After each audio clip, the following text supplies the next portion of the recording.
है हमारा अखंड भारत। इतना बड़ा भारत था, लेकिन इसके टुकड़े होते गए क्योंकि हम आपस में लड़ते गए थे, इसीलिए टुकड़े हुए। सबसे पहले जो हुआ 1893 में डूरंड लाइन खींच दी गई।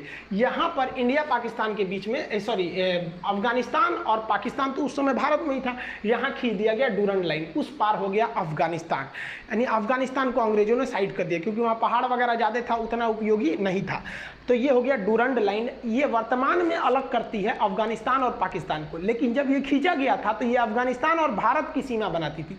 एक डूरंड कप भी होता है, एक मैच जो फुटबॉल से संबंधित होता है, अक्सर क्वेश्चन। पहला टुकड़ा अखंड भारत का दूसरा टुकड़ा हो गया 1935 में। 1935 में यहाँ से म्यांमार जो उस समय उसका नाम था बर्मा था, ये अलग हो गया यहाँ से, और इस साइड से ये देखिए ये पाकिस्तान अलग हो गया। अब पाकिस्तान का विभाजन इस आधार पर हुआ था कि जिधर मुस्लिमों की संख्या ज्यादा है उसे पाकिस्तान बना दिया जाए, तो इधर भी मुस्लिम ज्यादा थे तो ये हो गया पश्चिमी पाकिस्तान, और ये हो गया पूर्वी पाकिस्तान जो आगे जाकर बांग्लादेश हो गया। इस पर एक अलग वीडियो बना दिए हैं, बांग्लादेश कैसे अलग हुआ था। अब बच गया हिंदुस्तान, इतना बढ़िया। अब ये हो गया आपका सीरियल रेड क्लिप रेखा जो भारत पाकिस्तान को विभाजन करती है, और भारत बांग्लादेश के बीच जो है बॉर्डर उसे हम लोग जीरो लाइन के नाम से जानते हैं। भारत को जब आजादी मिली तो भारत का निर्माण करना इतना आसान नहीं था, और वल्लभ भाई पटेल को कोई ऐसा ही लौह पुरुष नहीं कहता है। ये भारत का नक्शा देखिए, यहाँ जो आप रेड कलर वाला एरिया देख रहे हैं केवल वहीं पर अंग्रेज शासन करते थे, जबकि पीले वाले एरिया में भारतीय राजाओं का शासन था जो अंग्रेजों के चमचे बने हुए घूम रहे थे। तो अंग्रेजों के जो चमचे बने के घूम रहे थे तो उन्हें हम लोग देसी रियासत कहते थे।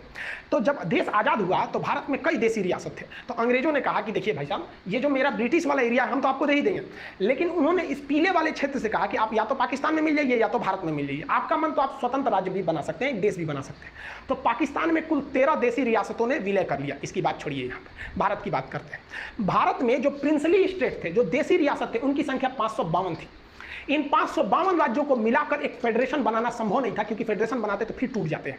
इसलिए सरदार पटेल की जिम्मेदारी दी गई कि इसको मिलाकर यूनियन बनाइए। इस काम में 3 लोगों की महत्वपूर्ण भूमिका है, सरदार पटेल, वीपी मेनन उस समय के आईएएस अधिकारी सचिव हुआ करते थे, और माउंटबेटन का भी योगदान है। ये तीनों क्वेश्चन पूछता है, राज्यों के एकीकरण में किसका योगदान था। सरदार पटेल और वीपी मेनन का नाम ही नहीं था, तो उस समय आप लगाएंगे माउंटबेटन को। इन तीनों लोगों की ने मिलकर 552 राज्यों को आपस में मिला दिया, लेकिन 3 राज्य ससुरे बड़ी मनबड़ था सब। अब वो 3 राज्य कौन कौन से, तो भाई एक हैदराबाद, यहां देखिए ये जो देख रहे हैं ना, ये पहले एक स्टेट हुआ करता था हैदराबाद, आज भले एक शहर है, एक स्टेट हुआ करता था।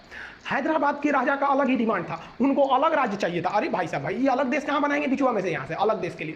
लेकिन यहां पर अराजकता फैल गई, मारपीट बहुत होने लगा, तो सरदार पटेल ने चारों ओर से पुलिस भेज दिया। चारों ओर से वो आर्मी थी, पुलिस की वर्दी में गई थी, जिसका नाम दिया गया ऑपरेशन पोलो।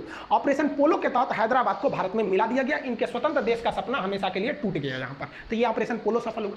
दूसरा ये वाला राज्य था जूनागढ़ क्या था कि जूनागढ़ की जनसंख्या जो थी, अधिकतर जनसंख्या हिंदू थी, लेकिन वहां के राजा जो थे वो मुस्लिम थे। तो जूनागढ़ ने कहा कि नहीं भाई हम पाकिस्तान में जाना चाहते हैं। अरे भाई साहब तू यहां से पाकिस्तान में कैसे जाएगा। तो सरदार पटेल ने जूनागढ़ में रेफरेंडम करा दिया, जनमत संग्रह। वहां के लोगों से पूछा आप कहां रहना चाहते हैं, ज्यादातर लोगों ने कहा हिंदुस्तान में रहना चाहते हैं। बस जैसे हिंदुस्तान में रहना चाहते हैं, ये वाला भी मैटर सॉल्व हो गया। लेकिन अलग